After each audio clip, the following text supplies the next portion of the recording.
All right, 24 hours after the first Patriots practice as a team in 2025, we are recording here in the Pass Interference Podcast, brought to you by the CLNS Media Network and our friends over at Prizepicks. Please subscribe to the Patriots Press Pass channel and my channel at _Andrew Callahan, which slowly, like drunk crawling home from the bar, nearing 1,000 subscribers after almost a year plus, thanks to no promotion on any kind of social media.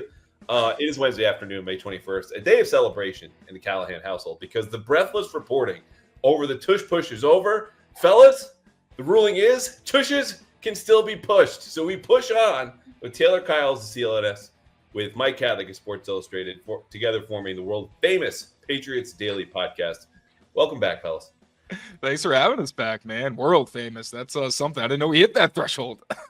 Look, as soon as you get, I think you can check like 3 foreign countries, you can call it world famous, right? Like, hell yeah. I like that standard. this show reaches Ireland, I know, Netherlands, someone from Chile wrote in. I go, boom, that's 3. We're good. It's kind of still in the same hemisphere, or in the West, I should say, but we call it world famous. I was going to say we should try to expand, but maybe that's not a thing someone from in New England should be talking about. Yeah, a little on the nose.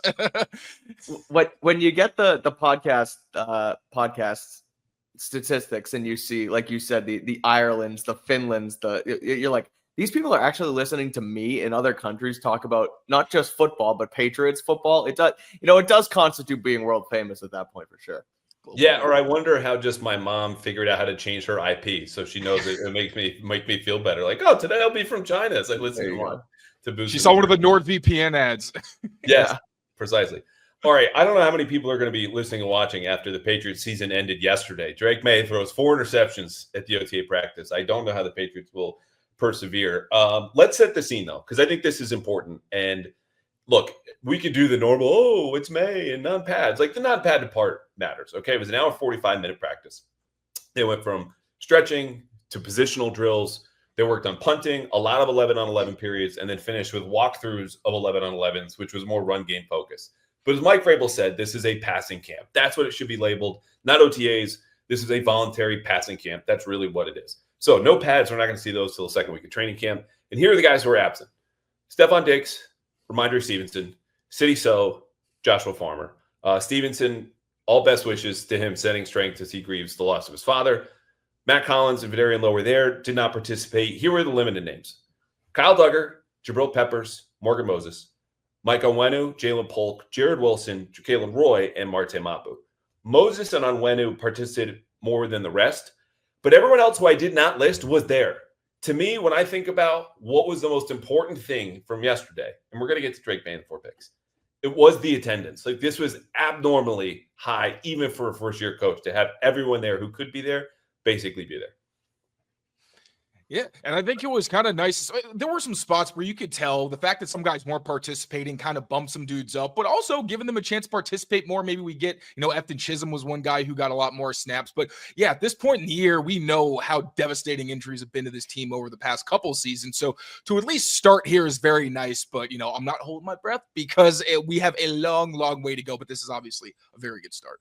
And you mentioned the voluntary aspect of it. Think about how easy it could be for a guy who, he's banged up. He's not going to practice. He's rehabbing from surgery. He, has something else going on at home, like to just not show up. And I know that that's easier said than done. It's still your profession. It's still your job. But the buy-in where, Matt Collins is out there in shoes as well, not barefoot even, walking around, getting his work done, probably inside, comes out outside and is kind of around the team, knows Josh McDaniels, etc. Like, that's important. And to have so many guys there, I mean, a guy like in Morgan Moses, who, we know he is a leader.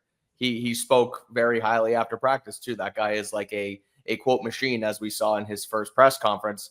For him to be there and work, and we'll get to everything else, how important he was to yesterday's practice. But, for those guys to be there, I think it's definitely a step up and, a positive in the right direction for this team. Yeah. And look, the attendance will change practice to practice, right? Some guys, when they return tomorrow, Thursday, for their last OTA practice of the week, will just go, I want a long weekend.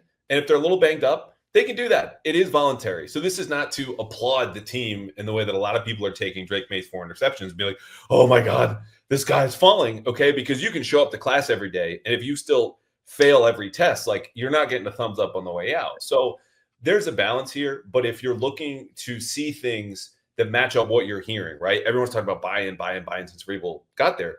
Well, what we saw matched up what we've been hearing. So that's been verified. The buy-in is there. Was there anything else that stuck out to you guys as particularly meaningful before we dive into the big headline of Drake Maye threw 4 interceptions?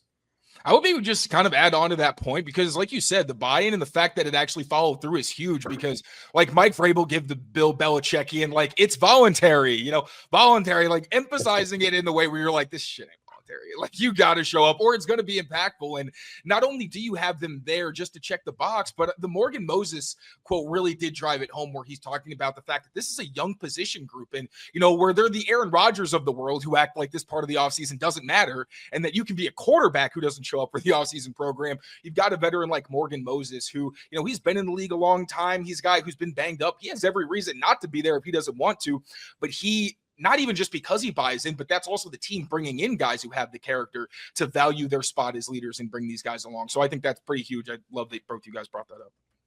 And we'll get to, I'm sure, the nitty gritty of the offense. And I know we're going to talk about Josh McDaniels a little bit later on, but I thought Mike Vrabel's presence around the offense was meaningful and interesting because as a guy who has come up as a defensive coach, obviously he worked with Cleveland a little bit on the offensive side of the ball last year.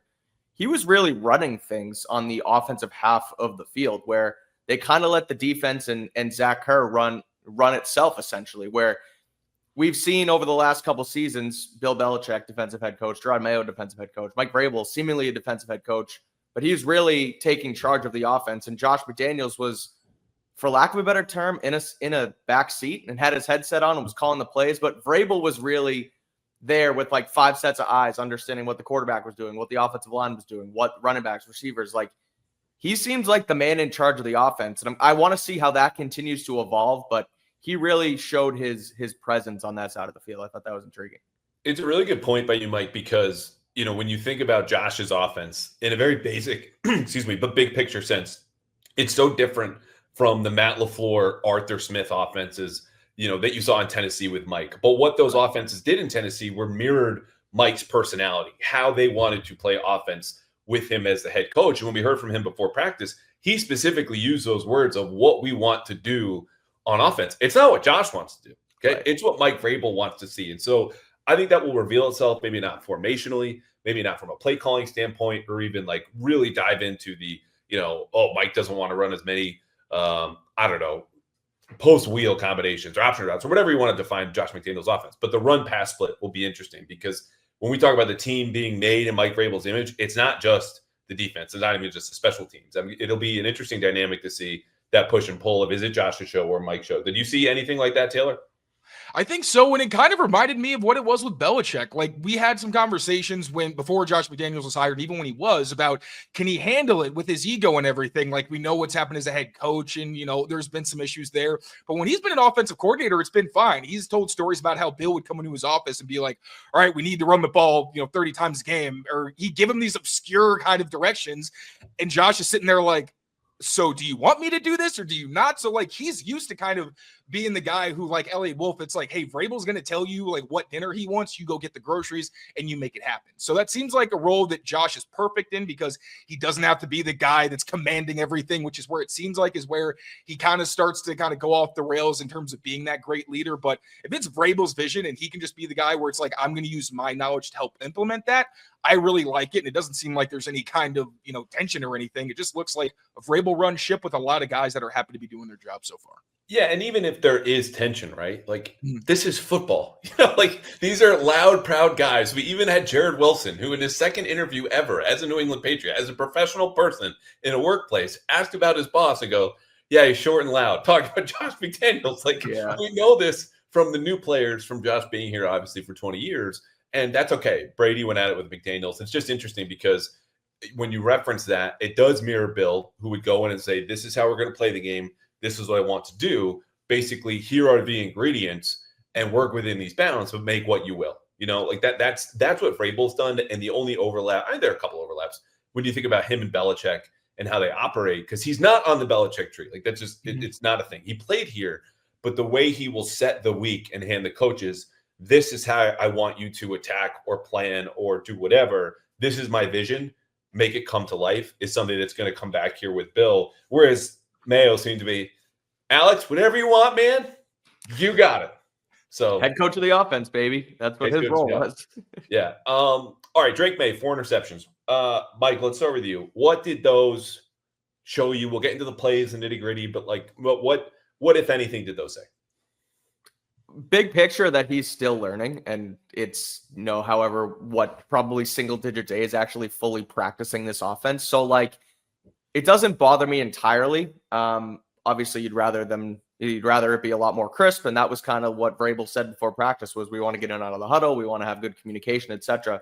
It looked like all that stuff was pretty tied up. It was just the fact that he was turning the football over, and like a lot of we'll get into it when we talk about McDaniel's offense a little bit, I'm sure, but like there seemed to be a lot more deep concepts than is sort of we've known what's known for in McDaniel's. It's more of a a dink and dunk. You want to get the ball in guys' hands, etc. He took some shots yesterday, and 2 of them were intercepted. And I hate to say that's okay, but sometimes you have to take your chances on a May 20th practice to see what your guys can do, where you can fit the ball in, etc. And I'm okay with taking those chances on May 20th. Now, the miscommunication, or what Pop Douglas didn't want to call a miscommunication underneath, that one bothers me a little bit more just because it's the same issues they dealt with last year. But I've said it once, I'll say it again. It's still only May, and so you want to hash those mistakes out now, look at it, try it, look at it on film and fix it. It's just clearly and obviously overblown because we were actually there in or outside of the building to report on the fact that he threw an interception that went for a pick 6 against Chris Gonzalez. Taylor? So I thought it was a mixed bag for the interceptions. And I know, like, I remember we put the video up and some people were like, all you have to say is 4 picks. That's it. Not really, because interceptions are like, there's the reason there's interceptions and turnover-worthy plays, right? Mm-hmm. There was the one where Christian Gonzalez just looked like a guy who was an all-pro last year. Seemed like he peeled off his assignment, then got back field and picked off a throw to Kyle Williams. Like, that's obviously hard to say. Maybe we look at the all-22 and Drake was leading him, but sometimes players make plays. You have the one where it gets deflected and then picked off. The egregious one that kind of took me back to college, Drake, was the floater over the middle that went right to Del Pettis, where you're like, I know where you think that was going, and it was not close. But this is the time of year to make those mistakes, right? The defense has a bunch of veterans. We know at this time of the year, it kind of takes a while before the offense has a real advantage, especially considering how young they are. So, yeah, if you think the option route's going to stop here and then it ends up there, yeah, if it happens in the summer and it keeps happening, yeah, we got a problem. But at this point, you're just hoping that that's there. Now, Josh McDaniels can take them into their rooms or the position coaches and say, you did this, you should have done this, or, you're fine, maybe a little bit tune-up. But this is all about tuning up right now. Now we see, is this something that continues? But, with Josh McDaniels, are hoping that kind of stuff gets nipped in the bud pretty quickly. All right, I'm going to go down and run down every single pass that he threw in the notes that I had on these, and then zoom out and talk about 3 big picture things. And Mike, you can take those wherever you want them. Couple of layups to start. It's Kendrick Bourne and Demario Douglas underneath, 2 for 2. Cool. Incomplete deep ball to Kayshon Boutte, which was like, let me take my trick shots while I have. This was double coverage. Jalen Hawkins knocks it away. Here come the picks. There was the one, Taylor, you just mentioned, right into Del Pettis' breadbasket. He's looking for C.J. Dupree, the undrafted rookie tight end. It's a deep cross, way overshot him, just not there. A little bit of pressure from Robert Spillane, but whatever. Miscommunication. This was with Pop or with Kyle Williams, right to Christian Gonzalez, who's got his eyes on the quarterback, makes a pick. Next period, screen pass, shallow cross to Hunter Henry. Another pick to Gonzalez, which was a little bit low, and I think Keon White probably would have had a sack on this play. Same area, about the left flat. We're about halfway through now. Another pick. This one deflected by Alex Austin underneath within 10 yards of the line of scrimmage. Finds Craig Woodson. Marcus Jones probably gets there in a slot blitz. Hits Austin Hooper on an out. Shallow cross to Demario Douglas. Incomplete deep to Demario Douglas versus Christian Gonzalez. Screen, check down, both to TreVeyon Henderson. Finishes strong. He was, I think, 7 of 8 or 6 of 8 towards the end. He had Hunter Henry on a deep over. Then a blaze out, which I know Taylor had you excited in rookie minicamp, and here it was again to Kyle Williams. And then a go ball to Javon Baker, who made his own popcorn with a big catch over Christian Gonzalez on a route adjustment. What I liked is only 3 of those 11 completions were screens or checkdowns. This was a guy who didn't get into trouble and need to chow down on checkdowns to find some sort of comfort food. He kept firing.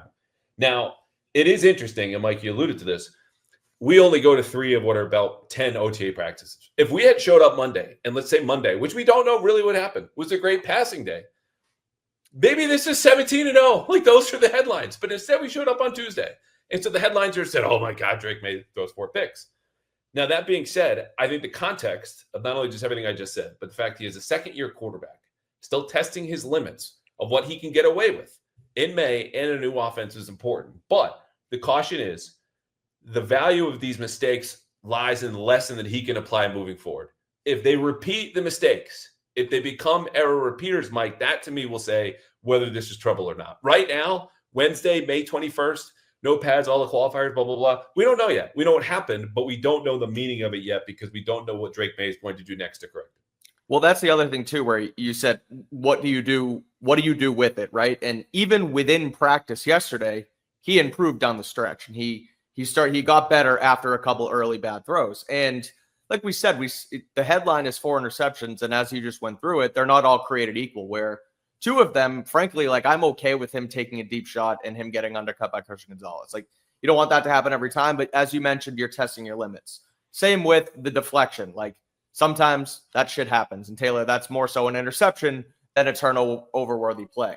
The one to Pettis and its breadbasket, like those are the ones we kind of want to get rid of. But like, at the end of the day, I'll say it again, it's May 20th. But Andrew, you just said we only see 3 out of these 10 practices. And Taylor, you had said what's going to happen? What happened yesterday? What's going to happen tomorrow? When we're back there on next Wednesday and say he throws 4 picks again, that matters. That's when it starts to get a little bit more like, okay, maybe this is a recurring thing. It's not just the 1 out of 10 practices, 1 out of 10 bad practices that he had. So again, at the end of the day, like you got to take note of it because the interceptions did happen, but they're not all created equal. And, we'll see what he ultimately does with it, not only on next Wednesday, but the rest of the offseason as well.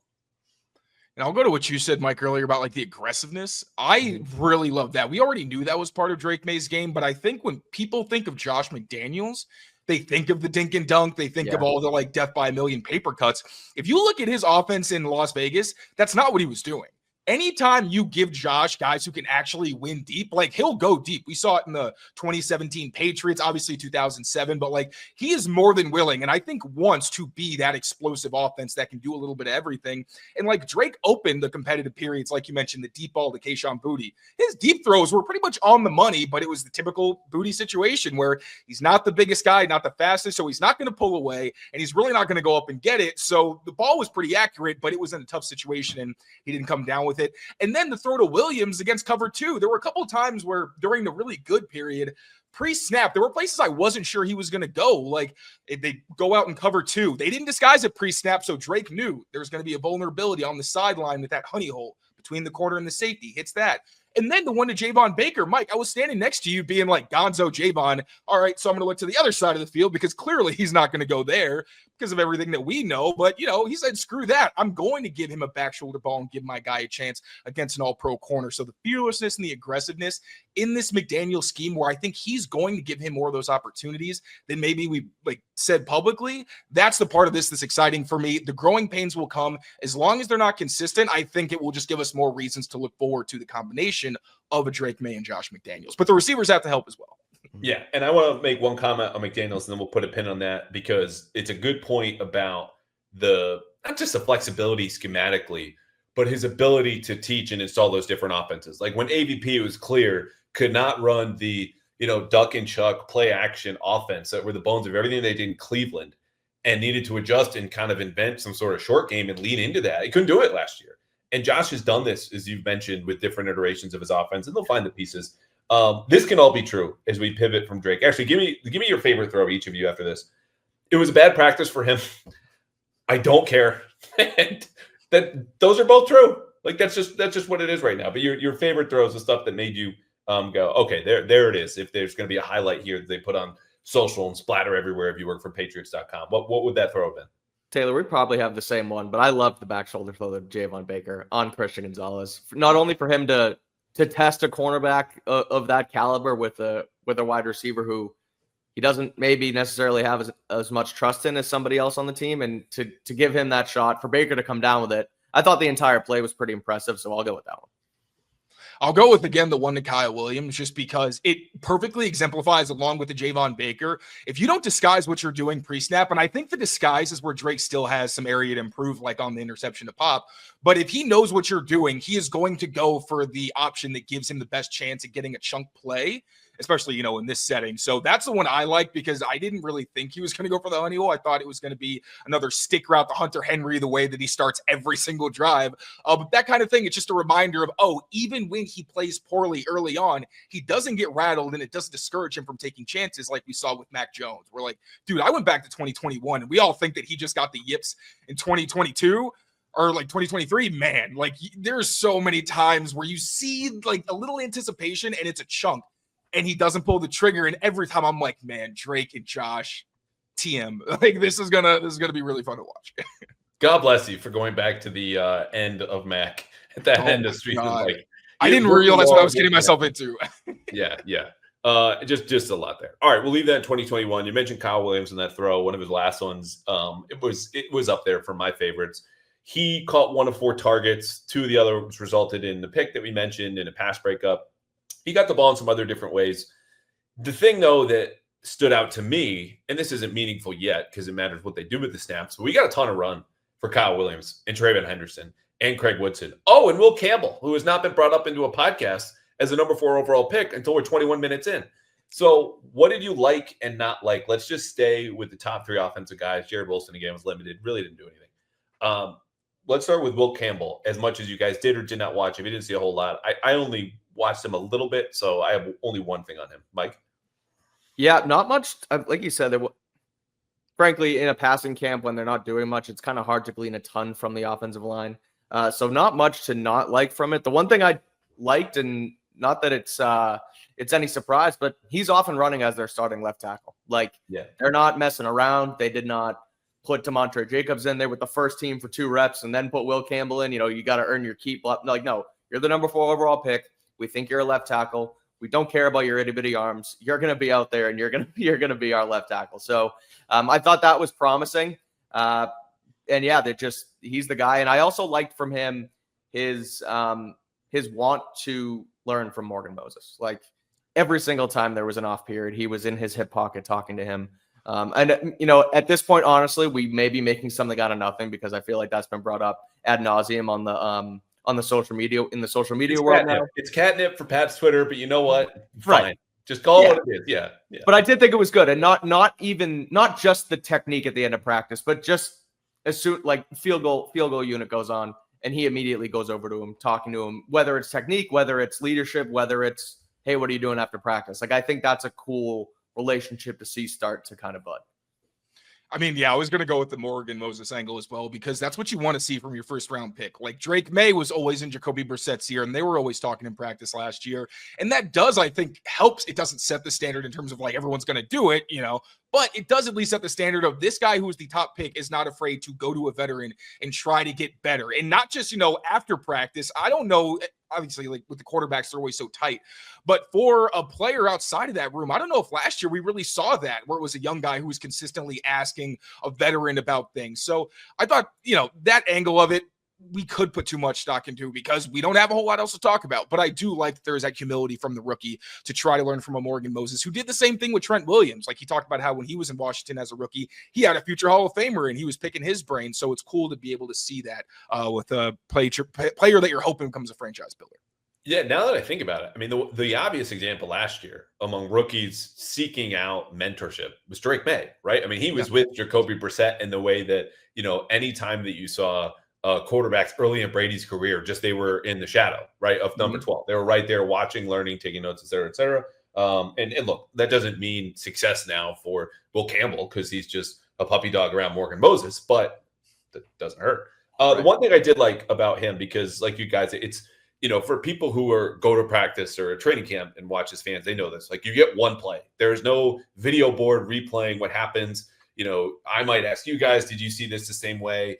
You might ask me. Like, there's some collaboration here, because you get one shot to watch all these plays. When we say we didn't watch the offensive line, it's not because I was just off sipping, a Sunkist and just like doing something else other than watching practice. It's just you didn't watch it. But the 2 plays that stood out, because the ball went literally behind him, were 2 screens left to TreVeyon Henderson. And the way that he explodes out of his stance and gets downfield really popped in a way that you popped at the combine, right? Top 5 in all these metrics among offensive linemen. I think that screen game, which also involves Henderson, either of you can take him next, of what you saw, is not a weapon yet, but you can see that they're not going to ignore that part of his skill set. And I like that. If you got an athletic left tackle who can get in space and is mean and physical, like throw behind him, get him on the move. And they're already doing that multiple times in one practice. That's one reason why when we talk about Will Campbell, like I understand the shorthand is to reference his short arms. And yes, that's going to be an issue when he goes up against elite edge rushers in obvious pass situations. That is such a small fraction of what's going to happen in a game. I feel like we don't talk about the screens where some linemen look like a deer in headlights. Like they go out on a screen and they look like they have no idea what they're doing, and they're not really very intimidating. Will Campbell wasn't out in space a ton at LSU, but when he was, like it was scary to look at. Like he's clearly trying to find the closest guy and put him like 6 feet in the ground. So there's the screens, there's the pulling, on toss plays where TreVeyon Henderson, once you get him into space and he got against like safeties and corners, he's just throwing the stiff arm and then taking it, to the house. So I like that element as well. And then the combination of Henderson and Will Campbell, those explosive athletes. I mean, the outside zone stuff, like so many elements of the offense that we haven't seen because you had the Vidarian Lowe's and, Trent Brown when he wanted to participate. There's been so much inconsistency at that spot. I feel like we forget that left tackle can be a difference maker as more than just a pass protector. And that's something I think is going to benefit everybody around him in a lot of different ways. And for context on the Will Campbell short arms thing, for those who watch pass interference on Press Pass, but don't check out Patriots Daily, I only mention short arms because every time I do it, I just get to see Taylor roll his eyes and shake his head. So that's half the battle here with that. But the segue into, our next guy, and we're talking about TreVeyon Henderson, so we can talk about it. Let me push back a second. Because sure. It is true that pass protection is not the only color on the palette, okay? But when I need a big play or a moment, like all the high leverage situations, Will Campbell is going to be dropping back into a pass set. So it is more important than I think any other skill right now, even for a run first team, because you're in tight games. If you're coming back, you're going to have to throw. But Trey Henderson chips, baby. I'm just saying, Trey Henderson chip blocks. Well, and this is a great transition by you, but I'm just going to have to pull back again and negate the transition. Is that in doing some reporting for the Will Campbell piece I posted last week, what Vrabel wanted at the very end was, okay, what's your plan B? Like when they line up against the Raiders week 1, Max Crosby has an awesome long arm rush. A lot of people are going to rush Will Campbell with the long arms because he doesn't have either one on his left or right side. What's your recovery like? What are you going to do? What my whole mission is just to expose your physical deficiencies, because that's what it is for that position. They're more than happy, more than believing his plan B and C to negate some of those rushes and the elite edge rushers who give everybody problems, even if you have the longest arms in the NFL. So that's why it is a thing. But they believe he can compensate other ways and will be able to in those high leverage moments. And then is more than additive in run blocking and in screen games and a lot of different stuff they want to do, pulling on the tosses or pin and pull, whatever they're going to do. So just to put a pin in Will Campbell. But yeah, Henderson was explosive. Mike, what'd you like most about him? Yeah, he's so fast. It's just he's fast as hell. He can run, he can move. He looks the part pretty much right away. And I know that also kind of has to do with Ramondre not being there, and he's sort of forced into already taking first team reps behind Antonio Gibson. But the speed really what sticks out, especially running behind Campbell, like you said, on some of those screens. And then I don't know if this was necessarily a negative, because frankly, I didn't see him on this play, but there was one point where he was in pass protection and Tony Deuce kind of started going nuts on him and started to kind of rip a new one a little bit, be like, no, you gotta get in there and go. And I don't know running if coach. Yeah. Say that again? Oh, running backs coach. He's new here. Yeah. Tony Deuce, running backs coach. Got into him a little bit, was like, no, you gotta do X, Y, Z. And again, I don't know if this could have been after the NFLPA guy was down Mike Vrabel's throat saying, get your guys off the ground. And so maybe he was just running through a rep, not going through all the way. But Deuce was kind of on him. And then I watched TreVeyon Henderson the next play, and he was like, I'm not going to let that happen again, and kind of, work through it a better way. So I like his, so far, ability to kind of take some coaching there as well. But, mainly the speed is what sticks out. I feel like he's going to his skill set is something that can, if he knows what he's up to and knows what he's doing, can translate right away. I'm going to go with the speed. The hands look really easy, as you probably expected. I'll actually kind of use this as an example to talk about the fact that during warmups, we didn't really see this in years past, at least me. Like Mike Vrabel will have them catch passes and sprint to finish, like not run, sprint. And it actually gave us a chance. The reason I really noticed because you can see who's really fast in ways that you don't really get to. Like obviously game speed, like when it's competitive, it's different. But seeing like Kyle Williams run in a straight line, seeing TreVeyon Henderson run in a straight line and like bust ass, you're like, whoa, okay. Like Henderson's a bulky guy. You look at maybe his numbers, he doesn't seem like he's the biggest dude. But when you look at how he's built and how fast he gets, it's pretty easy to see why he hits so many home runs. Because when you're at that, like I said, at the third, second level, guys are like, I don't really want to tackle you. I'll slow you down maybe, but like this is not what I'm getting paid for. So the smooth hands and then that speed that he and some other players showed, and also just Mike Vrabel seeing what it looks like when he talks about like wanting to finish and strain, like that's what it looks like. Where unlike last year where you catch it and you kind of run, not a jog, but like now it's no, seriously, like run like you're trying to get into the end zone during warmups. I love that part of practice. I get two things on Henderson. One was the decisiveness in blitz pickup. Like as soon as you saw the ball snapped, he was shooting either up the middle or he was scanning going left, jumping across right. Like that was good. Wasn't always the right decision, but he saw what he saw and he trusted it and he went with his gut. Number two is just the number of snaps. And that, again, is how we started. The rookies got a lot of run, and you expect that for a team that drafted 4th and 38th, and Kyle Williams goes 69th. But just the fact with Ramondre out, they didn't go, oh, we'll give some more to like Land Larison, all due respect, who had a drop. And Henderson did too, but he ate on first and second team. And that's what you would want. I think that's what fans want. I think that's what the coaches will do so long as he shows he can hold up. And at least through 2 practices, he has. Okay, so we still have more than 3 months until Patriots football is back in our lives. Until Drake Maye and Mike Vrabel are on the field at the same time. Raiders, Week 1, Gillette Stadium going nuts September 7th. What are we going to do until then? You can watch basketball playoffs. You can watch hockey playoffs. For me, whether it's basketball, hockey, or even regular season baseball, I will be over at Prizepicks. Longtime supporters of this podcast and still going on years now, the best place to win cash while watching sports anywhere. This is how easy it is. You build a lineup of any player that you want at Prizepicks who comes with a stat. You look at that stat and you can go more than or less than, whether it's runs or hits or points or steals or goals, it doesn't matter. But only at Prizepicks do you build a lineup of 2 to 6 players, take more or less on their stats, and lock it in. You could even do this on a Taco Tuesday. Why do they call it Taco Tuesday? Actually, not for the tacos. It's for the discounts, where you will get a discount, usually by 15 to 25%, or use a Flex Friday, where you can change your lineups and go extra to get extra money, but only at Prizepicks. And if you sign up today, you will get $50 instantly once you sign up with code CLNS. Again, that's downloading the app today using code CLNS for your $50 instantly after you play your first $5 lineup. That's code CLNS to get $50 instantly after you play your first $5 lineup, only at Prizepicks. Run your game. We talked a lot about Kyle Williams, so I want to move on before we get to the defense. Positionally, the depth chart is fluid. This is the talking point, and yet at the same time, the team has guidelines and says, hey, you cannot report X, Y, and Z guys at different positions and this and that. Don't do starters, don't do backups, and we all kind of find our way around those rules. But all of that is to say they did rotate a ton yesterday on offense. So when you see first team and it's Kayshon Boutte and it's Kendrick Bourne, it's DeMario Douglas, as I break said rules immediately, this isn't to say that that's in Sharpie, right? Because Stephon Diggs is not here. And Afton Chisholm had a great game. And you got Javon Baker and Jalen Polk, and Polk didn't participate. But whether it was receiver or offensive line or hell tight end, wherever it goes, Mike, what was the most notable positional rotation that you saw, even though it might not have told us anything firmly here again in mid-May? Interior offensive line, I think, was sort of what stuck out to me. And it's funny you mentioned that we're not supposed to really report on this and talk about it.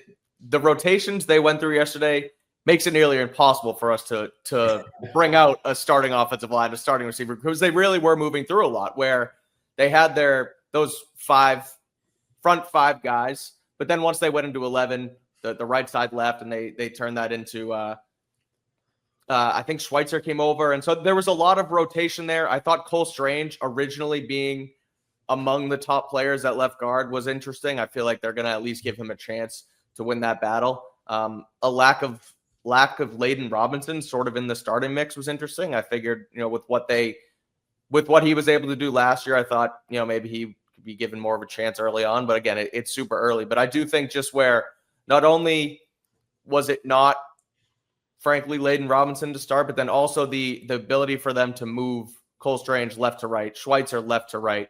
I thought that was interesting, and that kind of solidified where they're at depth chart wise, more so than what we thought before we saw any practice.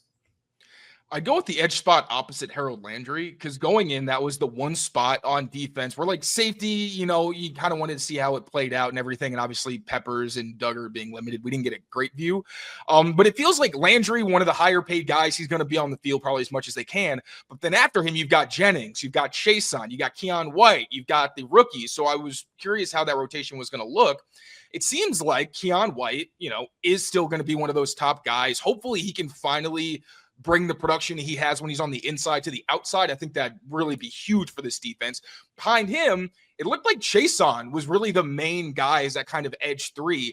And I kept seeing Anthony Jennings and Truman Jones on the same line. And like, there weren't rotations really. It was like those two together a lot. I kind of had to look up who 54 was, to be honest. It tells you because Truman Jones just isn't someone that factors into the roster. And Braden Swinson and, Elijah Ponder understandably were running together as well. So Jennings is an elite run defender. We know that, but if they use more 4-down fronts, his value takes a pretty significant hit. So as good as he is at what he does, I do wonder if Anthony Jennings is kind of on the outside looking in because he doesn't bring as much pass rush as pretty much everybody else on that depth chart.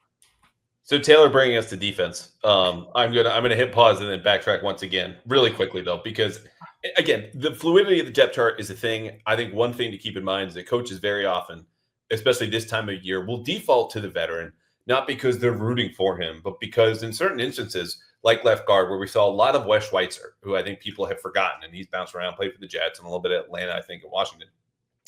You just put him in left guard and say, hey, you know what the calls are. It's just a different name. If he doesn't blow up the play, you can find out more about the young guys around him. Because if he does blow up the play, then it's kind of gone immediately. And you might say, hey, Layden Robinson, we liked that finish last year, but it's a new system. We're going to go with the veteran for now. And so that to me wasn't a huge surprise. But to Taylor's point about the defense, before we do a stud and dud on offense, then go fully to defense, that was interesting because Anthony Jennings has been around the block. This is a guy midway through his second contract. And they were like, not for us right now. We'll take the lighter guy who's a little bit more explosive and is a passing camp. But look, Anthony Jennings and Anthony Jennings has more career sacks than K'Lavon Chaisson, a guy who was a first-round pick. Okay? So, that's it is interesting. But I don't want to put a ton of stock into it. I just want to explain that I think when we talk about the rotations, and you're like, why is Wes Schweitzer next to Will Campbell and Garrett Bradbury? Well, he's older. There's less conversation between him and Doug Marrone than there probably is Layden Robinson. One stud and one dud really quickly on offense, and then we'll jump in on defense.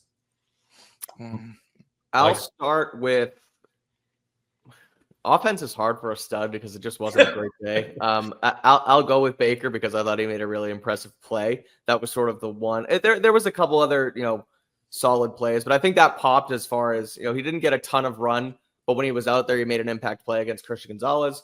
And then the dud for me, unfortunately, it's Jalen Polk, and I think it's injury related, and he wasn't really he wasn't really involved, so that's kind of unfortunate. But I think these are the times in the offseason where you kind of have to make impressions. And for him to not be able to be involved and kind of have to work out on the side and rehab and really not be around the rest of the room, it puts him in a tough situation and behind the eight ball this early, and it's unfortunate. But I just think that, him not being able to be a part of the first and second team rotation could potentially hurt him in the long run. With duds, I'd probably go with Kayshon Boutte, and we're dealing with such a small sample size. I cannot stress that enough. I know people saw the one-hand stab and and Boutte does that a lot. You'll see every practice he has one or two catches. We're like, damn, right, he is very good. But the post just kind of gave me a little PTSD of that's the part of his game where every year, since LSU, people talk about how much talent he has, but there's always but he doesn't finish routes and he's not always the most consistent. And that's really been the thing with Boutte. So I was disappointed. I would probably say that wasn't the best. Do you have a stud? Stud, I'll go again. Tough, maybe Efton Chisholm, just because he got a lot of run, and just watching him, it's everything that I was hoping to see. It's the no wasted movement in his routes. It's literally he runs his routes his life depends on it, and the suction cups for hands. It's just it hits his gloves and there's no bobble. It stops. I really like that, and the fact that he isn't just a slot. which is where I thought his role might have been. And I think some of that is because there's no Matt Collins. Obviously, there's no Diggs. Like, there's not a lot of and no Jalen Pope. So not a ton of guys to take those reps from him. But we also saw in rookie minicamp him lining up there. So the fact that he's not just a slot and he's getting some opportunities at Z where I think he can be really effective as a blocker, I think for someone who's an undrafted rookie, that was pretty good to see.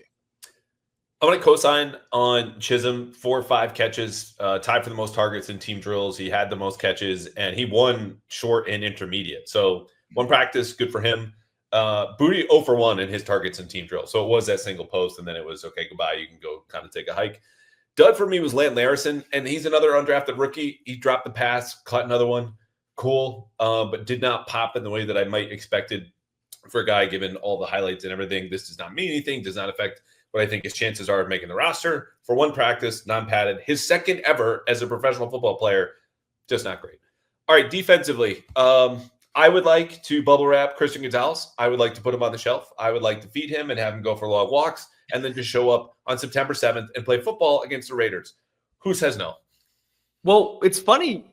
We had these conversations last year, but it was when he wasn't having a great camp because it was like, don't worry about it. It doesn't matter.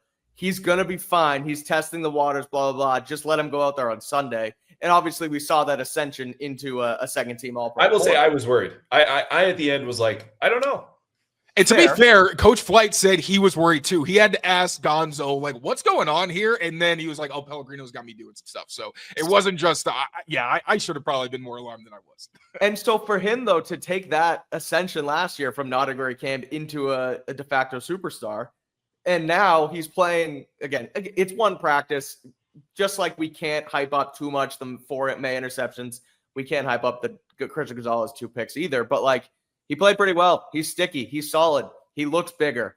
He looks, he's into Pilates now, as he mentioned yesterday. I thought that was pretty funny. But, no, I just think that if he can play as well as he did yesterday and then take a same ascension track like he did last year when he wasn't great, this is going to be one of the best cornerbacks in football next year, no questions asked. Bubble wrap him. I agree.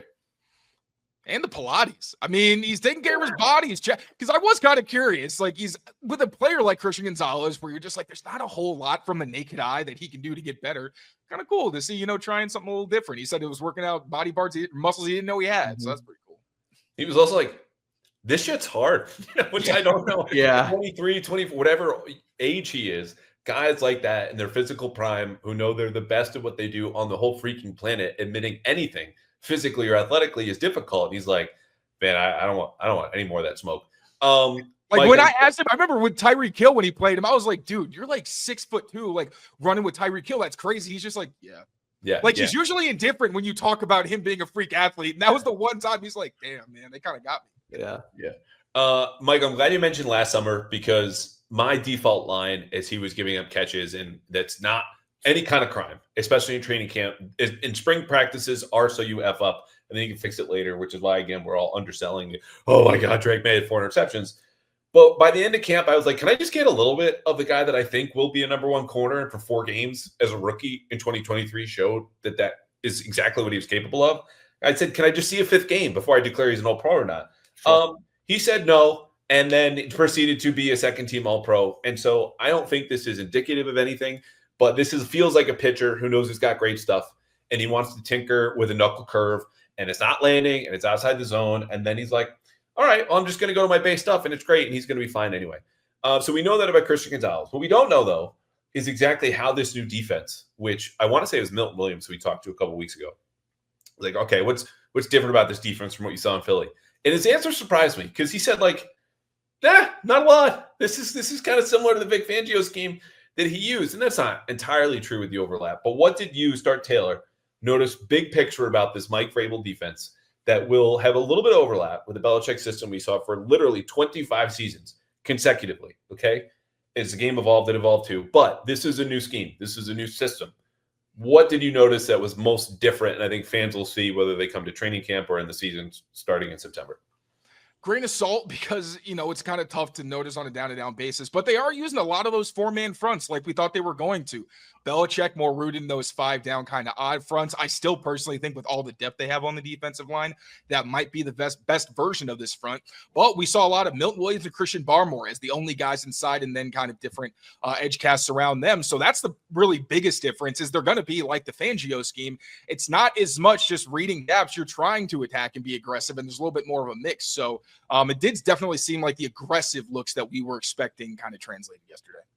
Yeah, I'll second the front aspects of it. But I just think, and I mentioned a little bit earlier too, it was like the absence of an overarching head coach was kind of intriguing to me, where even without Terrell Williams out with his illness, and the fact that he just kind of trusted his assistants and Zach Kerr leading the charge to take it and let it go and essentially not worry. And so I think that has a lot to do with his coaching and leadership style and the guys that he's brought in. But I know Belichick leaned into the offense a little bit more at the end of his tenure here because he kind of had to. Because yes, exactly. And there was no one to run it, and everyone who did run it was essentially just Matt Patricia and all of his Bobos. And so, but on that front, with like even Mayo was a defensive guy, kind of, but he tried to be we don't have to rehash Mayo.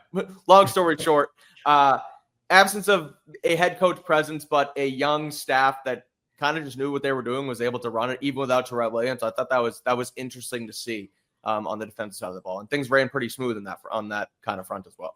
I'm going to echo a lot of points. The four down front stuff was there.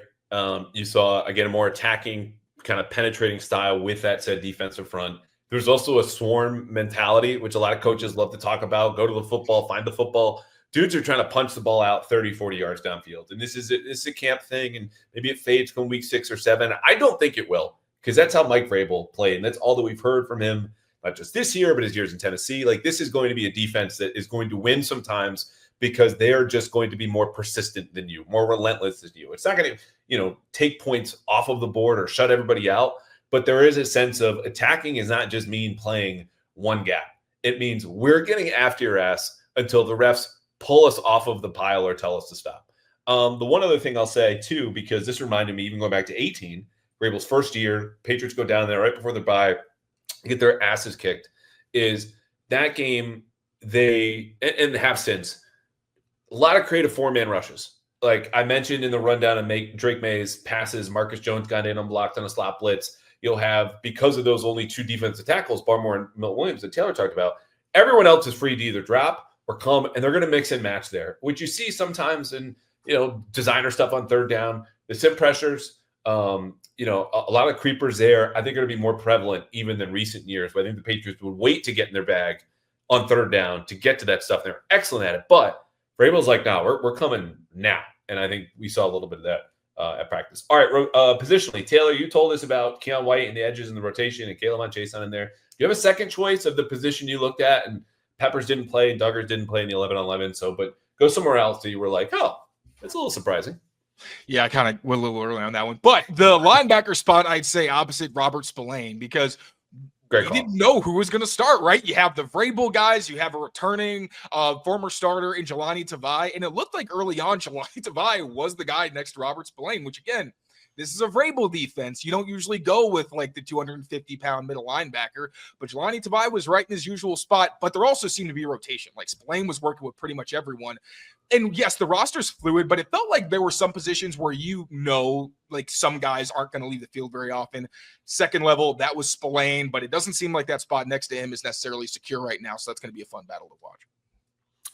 I'll say cornerback opposite Christian Gonzalez. And I know Carlton Davis is sort of going to be that guy, but they used Marcus Jones on the boundary a little bit more than I expected as well, where it wasn't just he's your slot guy or they weren't working another slot guy. Because like Taylor, we talked about the types of slot cornerbacks Mike Vrabel, likes to use. It wasn't somebody in the build of a Marcus Jones. So we wondered early on when they first hired Vrabel into the offseason what his standing on the team would be. Now we kind of know that he is right there in that top rotation, outside, inside, obviously as a punt returner as well. So I just think that where and how they used Marcus Jones early on is promising for certainly his tenure in New England. I like it. I co-signed on Taylor's pick of the inside linebacker spot. Mostly it was like, oh, Jelani's he's back. He's there for another period. You're going to start next to Robert Spillane, who everyone should become familiar with because he's signed to be the starter, to be a captain, if not officially eventually, but unofficially. And then Christian Ellis got in there, and he's paid, starter-ish money, but I don't know if he's worth that contract just yet. So we'll see how that rotation goes, but it's something that I'm keeping an eye on because the safety is like, it was cool to see Jalen Hawkins and Del Pettis and Craig Woodson. Those two plus Kyle Duggar and Jabril Peppers might be the entire safety depth chart. I don't know, but I want to see what that group looks like when they're competing against guys that should have the starting jobs. And Peppers and Duggar just weren't out there. All right, one stud and one dud on defense. I'm going to lead this off. Christian Barmore, man, is my stud, and this is far and away anybody else at practice. The man was on the football field from start to finish. Less than 6 months after blood clots came back in December, sidelined him, and I asked him what it felt like, and he was just talking about like mental anguish. Forget the physical stuff. We talked to him last week. Super happy for him. And this has nothing to do with football. It's just a young man who's talented at what he does, being able to do it. And it's May, and there are no pads, and blah, blah, blah. And he's got a long way to go. But right now, this is huge. Hat tip to Christian Barmore. Dud for me. Since we're not doing special teams, I'm just going to take the easy, low-hanging fruit. John Parker Romo was 2 of 4. This is a kicking competition. It seems like nominally, I don't think he's going to get it. And that's my dud of practice. Taylor? For stud, can I go with Christian Gonzalez? Like, is that even fair? Yeah. We got to acknowledge him because the plays he made, it wasn't just being opportunistic, which like is important for a corner. Some guys, you could hand them the ball and they'll drop it. The fact that he's not only able to take advantage when it's there, but also go out of his coverage assignment and make one, that's the kind of stuff you want to see from Gonzo. Dud, just because there weren't a lot of guys that necessarily stood out in a bad way, I'll go with Jennings just because he seems like he's lower on the depth chart. And again, I'm trying to take these rotations with a grain of salt. Maybe the next time we're at practice, we do see Jennings, kind of rotating more in. But the fact that he was only working with someone who has almost no chance of making the roster, I did think was pretty alarming. Well, my stud was Gonzo as well. Also, shout out to Christian Barmore as well. I think that's ultimately the right pick. But I'll throw Del Pettis into the mix as well. I mean, taking his opportunities for what they were with Peppers and Duggar limited and Marte Mapu limited as well in that rotation, which we'll get to in my dud. Pettis was right there and used that opportunity, had the nice interception. And just like last year was kind of always when he got his chance, played pretty good football. And I thought yesterday was the same for him. And then it's kind of like the cop out with the offense where it's just because he was limited, but Marte Mapu, man, once again, not out there, not available. It's too bad. And I guess I do feel for him because you want to see a guy like that succeed. Someone who was taken with a top 100 pick and had so much, or is not the right word, but kind of expectations around him. He can play everywhere on the back end of the defense, yada, yada, yada. We just haven't seen it like we wanted to. So, yeah, I'd say Mapu was a dud just because he wasn't able to get out there either. All due respect to Marte and you, Mike, but if that man has aura so far in his 2-year NFL career, so do I, waking up at 3:23 in the morning to go pee in the middle of the night. This is just, we can't, like, if he's got aura, everyone else in the league. Expectation was the better word than aura. He's he was very popular in that red jersey. He had a lot of injury history. It sucks. He was a Bill pick. Belichick fell in love with him on tape alone, even before the combine. And he came to New England, lo and behold. And sometimes those work out and other times they don't. And I hope the best for Marte, but we'll hit pause on that. All right, final thoughts. Mike, anything we missed, anything that stood out, or something you're looking for next Wednesday, which is the next time the media will go to an OTA practice? Yeah, just looking at my chicken scratch notebook here. Mike Vrabel's presence, I mentioned a little bit, but even when they were doing the in warm-ups, when they were doing routes on air, trying to get through the end zone, like he was chasing down Pop Douglas at full speed, trying to essentially look to tackle him. Like he is everywhere, all across the field, and that's Mike Vrabel, not Demario Douglas, kind of taking control. And it feels like there is a lot more. I don't want to keep bagging on Gerard. Professionalism around practice. Not that we were able to see it necessarily last year as much as what we've heard, but Vrabel has control, and I think that's promising in the end. Looking forward to next time. Drake Maye improvement, not throwing 4 interceptions. We'll see if this becomes an anomaly and not a tradition. Yeah, I'd say the biggest thing is I just want to see the offense kind of fight back and be more competitive, a little bit more consistent. if they go out and he throws 2 more interceptions, it's not like it's the end of the world, but still you do, and growth is not linear, but you do want to see some improvement. Then the other thing, I'm going through my notes as well, that kind of stood out. One, I like that the way that Mike Vrabel handled the question about Ramondre Stevenson, because I feel like the discourse around him has gone a little too far. Like, yes, the ball security needs to get fixed, and whether it's his play style, whether it's his grip strength, whatever, like that can't continue. But Mike Vrabel made it very clear that Ramondre is someone who does have a future on this team and is going to be a very important member of it. Some people kind of figure that TreVeyon Henderson was going to like push Ramondre maybe off the roster. Never thought that was realistic, but it was just nice for him to kind of plainly state and also obviously show support. And it was just yet another example of Mike Vrabel following through on what he said and wanting to be a coach who is someone that players can rely on, and he wants to be there for you, and saying that he's been, checking in on Ramondre. That was just, another positive of that. Yeah, it's a good shout, Taylor. And I'm trying to find the exact quote as I look for the transcript here that we had from Vrabel, because he did say he's going to be okay. I'll just read it here now. This is Mike Vrabel yesterday before practice about Ramondre Stevenson. Quote, "We're extremely excited to have him with us. I've been in constant communication with him. Obviously, our thoughts and prayers are with him and his family. I want to be a part of that to help him and get to know him. I met him early on, and then he went back. So he's from Las Vegas. I assume that's where Ramondre is now. He was not at practice, and it seems like, he will be back at some point." The end of the quote is Vrabel went on and on and on. "He's going to be a large part of what we do, and we'll just have to determine where he's at when he's back here." So they don't seem to be rushing him. I know they've given him plenty of space. And look, you have a sudden loss like that, it's going to be a big deal. One last thing, because I want pushback to the pushback. If you have anything, Taylor, on 13-4, when I jokingly used the Stephen A. Smith, very famous "stay off the weed" gif, which was not in any way literal, but just to say, I can't believe my man tweeted this. And I love the optimism, and you guys are on the show, and I respect your football opinions and thoughts. It still blew my mind. Tell me why I'm wrong, or make the case, or take this and do whatever the hell you want with it. My whole thing was I saw 13 winnable games, or games that on the schedule I figured they probably should win. Now, Vegas gave them 11. My additional 2 were at Miami, just because in a Vrabel-Mike McDaniel matchup, I just cannot, I don't feel good about choosing Mike McDaniel in that. And earlier game in Miami, if they're going to beat them, it's probably going to be in September. And then they're playing the Bills, coming off a game where they're going to be facing the Bengals and the Patriots are off a bye. So you could definitely say those were optimistic. I think they really win more like 11 games. I think that's what's going to happen. I'm going to predict 12, though, because I really do think that the coaching staff that they have acquired, where it's not just guys that are names, they have experienced guys. Now, there's some spots like wide receiver, you're going to have to see how that goes, because you have a coach there that's not particularly experienced in that area. But Terrell Williams on the defensive line, Mike Vrabel increasing the attention to detail and competitiveness and toughness of the entire roster, and then the combination of Josh McDaniels and Drake Maye, I'm very confident in. And then the offensive line as well probably seems like the biggest reason this team wouldn't reach double-digit wins. But considering they finally have an entire second line really of developmental depth, and Doug Marrone, who feels like he's kind of grown as a coach since maybe his last stop in the league, and the offensive assistants they have at that position, plus McDaniels and Vrabel, it just feels like there's a lot more insulation in terms of coaching.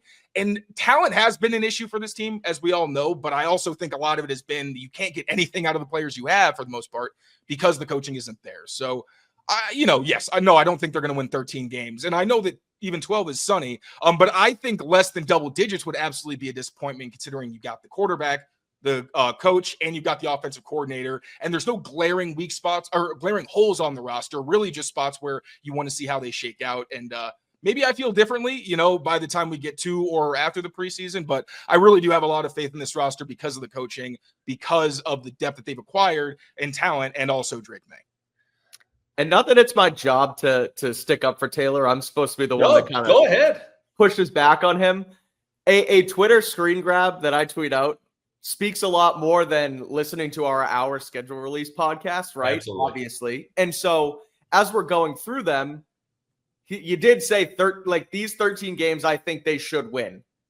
It comes out to 13-4. That's different than saying they're going to go 13-4. And because when I was going through and I had 10-7, which thankfully I didn't get nearly as much pushback as Taylor did for 3 more wins, but like games are won and lost all the time that you're not supposed to win, you're not supposed to lose, right? Like I had them losing to Cleveland. Taylor was like, why the hell are they going to lose to Cleveland? And I kind of was just like, I don't know, Flacco can get hot sometimes and win a football game. So like those games are going to happen along the way, which could bring 13 wins to 10 wins, etc. So people got to relax. It was obviously optimistic, but I do think when you go through the 13 games, they could win all of those games. Will they? We'll obviously have to wait and see. No, I love you standing up for a teammate. And look, you guys are on here because, like I said, I respect your opinions. I want to go through practice. You have stuff that I wasn't in my notes. And Twitter is never a place for self-esteem or sensitivity. But when it became what it did, I was like, okay, this is not fair. We're going to take the time of the pod, give Taylor a shot to say what he wants. I'm on the 9-8 spot right now, which is still over, with all the over-under totals and whatever they mean. Like, this is just stuff we have to subsist on until the football really gets here in July. At which point, you guys will be back. Listen, watch the Patriots Daily, read Mike at Sports Illustrated, Taylor, everything at CLNS Media. I think we covered it all. You guys have to go. Thank you for the time. And we don't have a friendly wager yet, but maybe we will. Maybe we will on somewhere here in the double digits. All right? Let's do it. Appreciate you guys. Thanks, Andrew. Appreciate you.